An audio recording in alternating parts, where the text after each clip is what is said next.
জীবনে কিছু কিছু জিনিস ফিরিয়ে আনা যায় না, যেমন ফেলে আসা সময়, বলে ফেলা কথা আর হারিয়ে ফেলা বিশ্বাস। বর্তমান সমাজে বেঈমান আর স্বার্থপর মানুষরাই দেখছি সবচেয়ে বেশি ভালো থাকে। জীবন যুদ্ধে হেরে যাচ্ছে শুধু সৎ ও বিশ্বাসী কিছু মানুষ। আত্মসম্মানে আঘাত লাগলে সরল মানুষটাও একটা সময় ঘুরে দাঁড়াতে শিখে যায়। বেশিরভাগ সময় আমরা কোনো মানুষকে খুব বেশি প্রায়োরিটি দিতে গিয়ে তাদের কাছে নিজেদেরকে সস্তা করে ফেলি। বড় বড় ডিগ্রি অর্জন করে কি হবে যদি মন মানসিকতা আর বিবেকটা যদি অশিক্ষিত থেকে যায়? যত কম কথা বলবেন সবার সাথে, তত আপনি বিপদমুক্ত থাকবেন। নিজের ক্ষতিটা তখনই বেশি করেছি যখন নিজের থেকেও বিশ্বাসটা অন্য কাউকে বেশি করে। যারা কেঁদে কেঁদে মিথ্যা কথা বলে, তাদের মতো ভয়ঙ্কর মানুষ পৃথিবীতে কিন্তু আর একটাও হয় না।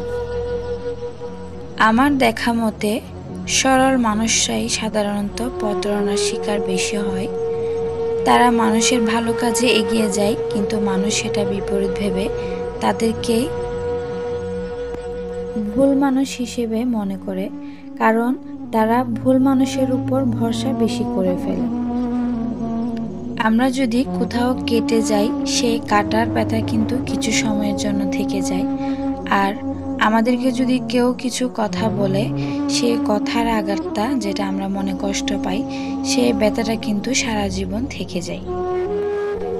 মানুষ যখন স্বার্থের জন্য আপনার সাথে যে আচরণটা করবে, সেটাই হচ্ছে তার আসল চরিত্র। যখন কেউ আপনার স্বার্থের জন্য আপনাকে খুব সুন্দর করে কথা বলবে, সেটাই কিন্তু বোঝা যাবে তার চরিত্রটা কেমন। মানুষ যেদিন সত্যিকারের মানুষ হবে, সেদিন কিন্তু অন্যের ভুল ধরার আগে সে নিজের ভুলটা সবার আগে ধরতে পারবে। অন্যের ভুল ধরার আগে সে নিজেরটা আগে সংশোধন করবে, তারপর অন্যটা ভুল ধরবে। আগে নিজের ভুল সংশোধন না করে অন্যের ভুলটা ধরা, সেটা একটা হচ্ছে বোকামির কাজ। একটা অভাবী মানুষের অভাব কিন্তু চিরকাল থেকে যায় না, কিন্তু একটা লোভী মানুষের অভাব কিন্তু কখনোই শেষ হয় না। সে লোভ করতে করতে এমন একটা পর্যায়ে চলে যায় যে একটা প্রবাদ আছে না, লোভে পাপ পাপে মৃত্যু, সেই অবস্থাতে কিন্তু সে চলে যায়। কথা লাগিয়ে যারা আনন্দ পায়, তারা কখনো আনন্দে থাকে না। এরা কিন্তু সব সময় ভিতরে ভিতরে